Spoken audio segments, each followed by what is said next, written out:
Laozi, My Way. Chapter 3. The Way to Ruin. My way led me to the Ganzhao Mountains. The last month of spring is here and it is getting warmer and warmer. And although it is raining a little, I enjoy the surrounding nature and let my thoughts run free. Soon spring will come to an end and the heat of summer will arrive. Some say to me that in the last months of spring, the order goes to the boat supervisor to reverse the boats. After reversing them 5 times and lifting them up again 5 times, he reports that the boats are ready for use by the Son of Heaven.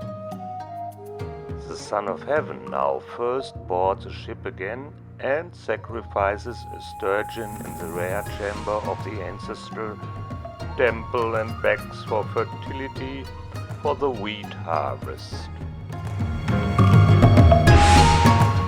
In this month, the life force is strongest. The power of the light rises and expands. All that grows comes forth. The germs all come to light. It is not appropriate to collect taxes at this time. Some also say to me that the Son of Heaven spreads the influence of his virtue and exerts grace. He orders the officials to open the barns and cellars to help the poor and needy in their need. The treasuries are opened and silk fabrics are taken out and sent to the princes throughout the empire for encouragement. He inquired about famous scholars and honors the worthy. Some say all this to me about the last months of spring. Where the Yellow River, coming from the north, abruptly changes its direction to the east, 35 miles west of the Tuju Mountains rise the Ganzhao Mountains in today's Yongyi district in Shanxi province. This is where the Gung River rises and flows west towards the Yellow River. At higher altitudes, the scented cedar grows, a species of deciduous tree from the mahogany family, which is not only called that, but actually smells good and also keeps pests away. At lower altitudes, an evergreen perennial shrub grows, which can grow up to 5 meters tall. It feels at home in the same habitat as the sea buckthorn and has the ability to improve poor soils and stabilize loose sloping terrain. Its roots are similar to those of the Kuei sunflower, but it has almond-shaped leaves, yellow flowers and legumes. This plant can cure eye ailment. The Ganzhao Mountains are home to Malaysian bears that look like a large marten with stripes on its head. They have a short-haired, black fur with a whitish or yellowish crescent-shaped patch of the chest. Its short muzzle has a pale yellowish color, often extending beyond the eyes. Characteristic are the small and round ears, its long tongue, the big bent and pointed claws, as well as the bare soles of the paws. They are nocturnal. During the day they sleep in the trees, high above the ground. They break or bend branches to build a nest or viewing platform. Sometimes they can be seen sunbathing. On the ground, like all bears, they move on as sole walkers. Unlike many other bear species, they do not hibernate because their food sources are available all year round. Malay bears are omnivores, with insects and other invertebrates constituting the main component of food. With its claws, they tear off the tree bark in order to arrive at bees as well as their honey and at other tree-living animals. Also, termites consume it gladly. For this purpose, they break open its burrows and hold the front paws alternately in it. As soon as enough loot animals climbed on it, they lick off the paws. In addition, fruits make up a large part of their food. Rarely, they consume also small vertebrates like rodents, birds and lizards, and sometimes also carrion. Properly prepared, they can be used to treat neck tumors.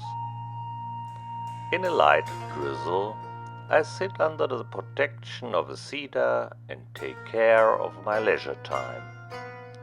Although I am still quite young in years, I am now wiser than all those who have lived before me and will live after me. But wisdom is nothing that I strive for.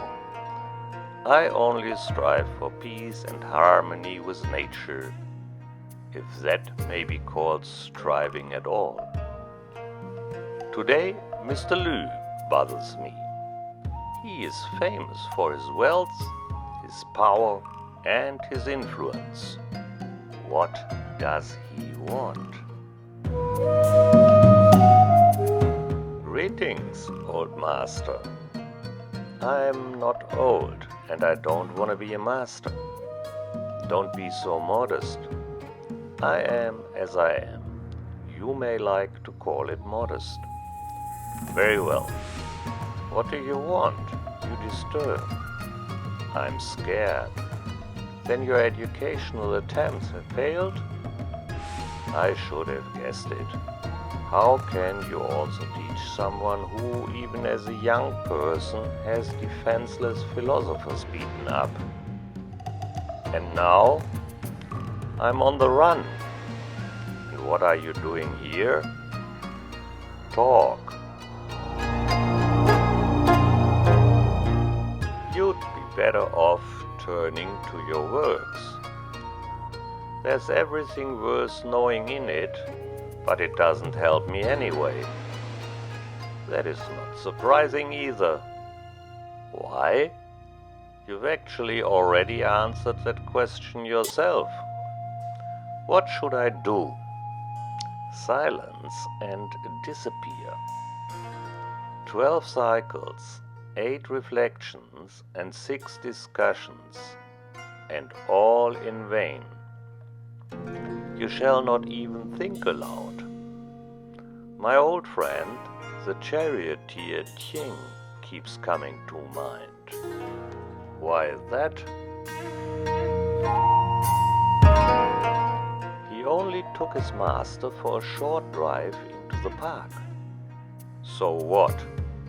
They came to a bridge, and suddenly the horses were afraid. Why? King was supposed to find out. His master sent him to inspect the bridge. And then what?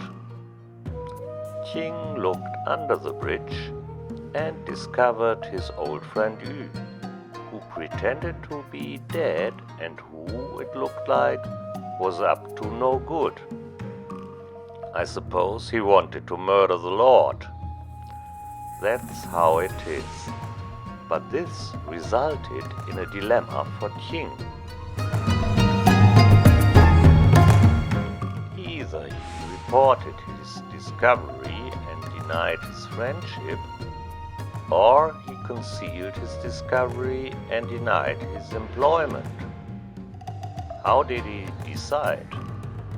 He committed suicide.